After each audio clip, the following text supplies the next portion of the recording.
Hello, the YouTube. I am back with a fantastic victory from Cold September versus Emphatic Elite. We have little hashtags that go with this, but we might leave those aside for now. Alrighty. So 84 to 81, 94.7, 90.2, stats are there. There was, full disclosure, Cold September did have an extra 10 in the breakdown. Both had 511s. But CS picked up an extra 10 over Emphatic Elite. But yeah, the stats speak for themselves. Emphatic Elite came away. The attacks used, let's go in. I'm trying not to click it on that screen, let's put it on here. Let's view the map, let's look at that. 58 out of 60 from Emphatic Elite, but they were 3 stars behind. There was no way they were clawing that back with those 211 hits. It just wasn't going to happen. But the tail of the tape's pretty huge. 3 10v10s for Emphatic Elite from 17 attempts, where Cold September had 18 attempts and got 7 of them. So hitting up, I think that's somewhere around the 45, to rethink that a little bit, percent hit rate, which is pretty good on that 10v10. So just sub, I think it was about the 45. So yeah, looking good.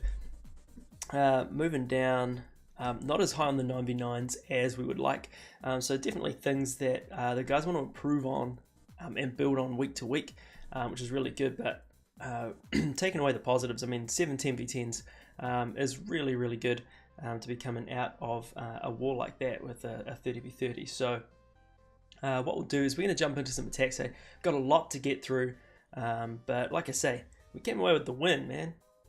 That's what matters.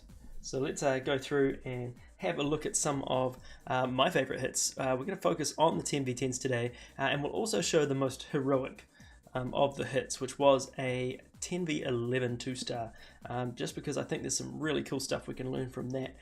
So we are going to move in to number 14. Where are we? Mega Pedro. So Ben came in and hit this base, and this was a fresh 10v10. So let's pop in on the replay here. So you can see bowlers, witches, you got 5 healers, so for the queen. So let's have a quick look at here and see the value that gets picked up really early on in this raid. So wizard comes down to help set the funnel for the queen. Queen has the healers on her, and you see one healer has been kept in reserve for this. So let's see how this moves through.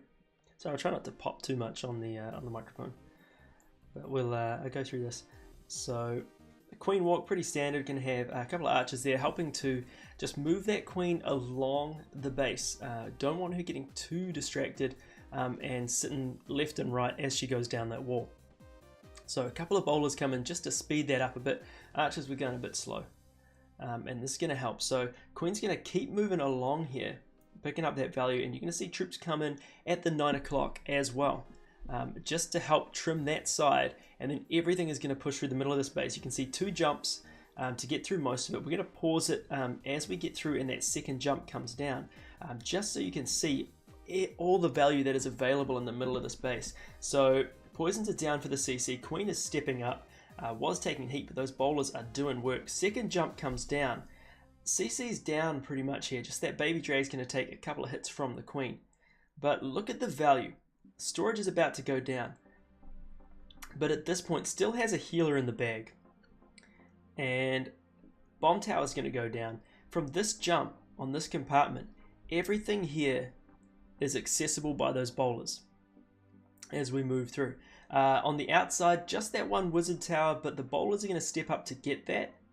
Not a lot of splash to worry about initially until things start to tail around on this other side.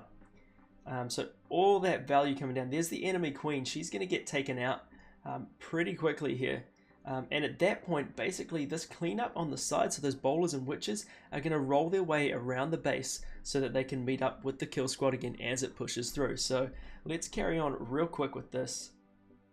So really good base ID. Those 2 jumps getting into the core. Not the whole way through the base, but far enough that he's able to basically neuter the base. You know, thing's got no stones left other than his bowlers, right? So huge hit here. Obviously, a good rivalry between the two clans, has been for a long time, and it's always nice to come away on the winning side of that. So Queen's going to beat on a wall here just so she can take out the splash on that side, and really just that mortar to hassle the witches, but no major issues here. Queen gets redirected, but that's okay. Barb's going to move in. So you watch this. Barb's open it up. Queen redirects as she should, and starts to pick off all the other splash damages, which means that those witches are unhassled for the rest. So we'll 2 times through here.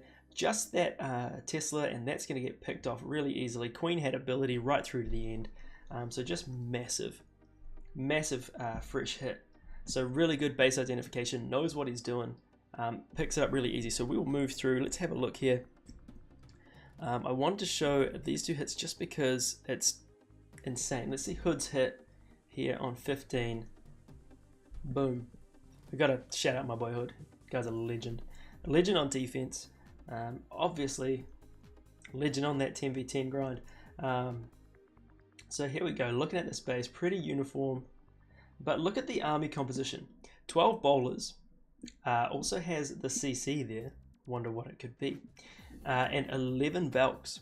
So seeing this, obviously needs to get through that first layer. But look at the walls in the middle. There's a bug flying around my face, but I got it. We're good.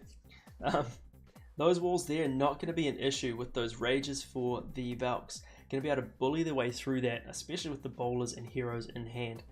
So let's press play on this one. Queen starts here at about the 4 o'clock mark, and she's just picking things off. And that's where pretty much everything goes good. We're going to have a funnel start to set as we go here. Wizard's going to help with that. And the goal is going to be to have the troops come in along that line into the core of the base. So Queen moving up now, getting tons of value, picking off archer towers. All those things are going to try and pick off the Valks in the middle. She's taken care of. So minion to set the get rid of that little builder hut on the corner. Rage comes down super late. Well, right on time, I guess, for that Queen. And no major issue. She's still going for it. Steps a little bit out of range of some of that heat. And with those healers under rage, back up to full health real quick. So early rage, just setting things pretty quick there. King moves straight in. Tons of value. I imagine that may have been just a slight oversight. I don't imagine the rage was there for a single step of the king and a wizard. So pre-swag, as we like to call it. Bowlers coming in easily with the Valks, wreck that first wall. Poison down for the CC. And it is going to redirect to the main kill squad now. So keeping them up with some heals, with some rages. And the Queen is stepping up to do her work. So Poison's doing the work on the CC just to help keep things moving along and out of range there. So there we go. Bowlers in, take care of the king. CC is down. Heal comes through the middle here, and Valks are going to put work on these walls. Tons of bowlers left. It does end up being a little bit closer at the end, and then here come the hogs from the CC. So those max level hogs coming in just to pick off a few things, make sure those Valks stay in the middle of the base and pick up all the value that he wanted from them. So hogs folding around the outside now. You will see them get dealt to as they move along here, but that's not going to matter in the end. So Springtrap pops out 3 of them. Last 3 hogs, 1 gets taken out here. Last couple, and they are going to feel the wrath of yet another Spring. But that's okay. So we've got a couple of Valks, a bowler, and the Queen. So we'll 2 times this. Just to pick off a couple of point defenses. The Queen is near max health. Those Valks are pretty high up on health themselves, other than that 1. So really nothing that's going to hassle them too much. So 4 times that, just picking things off, and the Queen gets everything behind the wall. So really cool 10v10. Would have been probably a lot smoother had the rage not been grassed. But hey, results are results. So we are heavy into this. I had a lot to get through, so I think we are going to move down to number 18. Sloppy second, getting hit by Kratos. So let us have a look-see here. Again, lower end walls going on. So that's all good. So queen starts, so a lot of these attacks, obviously a lot of hogs there starting in. So going with the cold-blooded, so single golem on this, just to overload the amount of hogs that are coming in. I really liked this hit, and there's a, sorry for all the zooming in and unzooming. I really like this hit, and I'll tell you why. You'll see it at the end, why I think this is pretty funny. So queen picking up tons of value before he even drops the golem. Here comes the golem hanging on that mortar. And now we've got 4 wizards to help set the funnel down the side, because what he wants is for these CC bowlers to move straight up into the meat of this base. So queen stepping in now, the funnel was set really well. The golem is going to be what pulls the CC here. And there we go, so wizards set the funnel on that side, so nowhere else for those bowlers to go but in the middle. So Valk's in the CC as well, going to be honing in on that golem tanking. And also on that Barb King, but a rage comes down, poison is down, and the barbarian ability is used just to bully through that as quick as possible, get maximum value. And at this point, with the queen still being healed in the middle, and a couple of bowlers still up, we've got the hogs coming in 2 lines from the right hand side.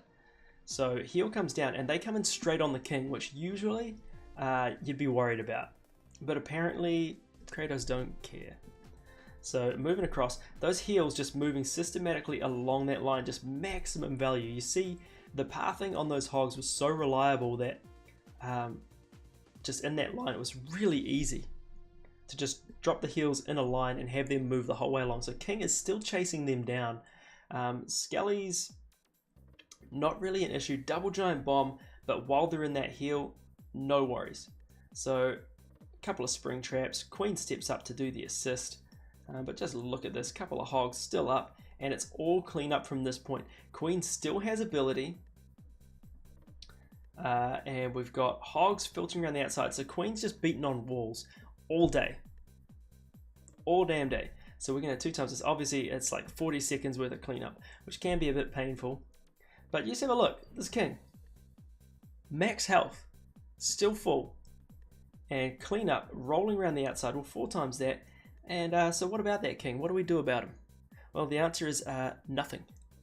Boom, 100%. King's still up. Who cares? Just dealt to. So I just thought that was funny, so I really wanted to put that one in there. Tossing up on whether we want to add one more in here on the 10v10s, but 7 10v10s, huge effort. So what we'll do, we're going to finish up on the heroic attack, because I think there's a lot we can learn from this. So we're going to move right down the most heroic attack on number 2. All that jazz coming in 59%, could well have been more. Unlucky on the end, just the way things worked out. But let's go to the replay, and I'll tell you why I think this is really cool. So we're going to be looking up the top here. I think that's where the start goes in. So picking off a little bit of value to the side. That mortar is going to go down just from bowler skips, so no issue. Archer can pick up the percentage on these buildings here without being in range of any of those defenses. So cheap percentage to start.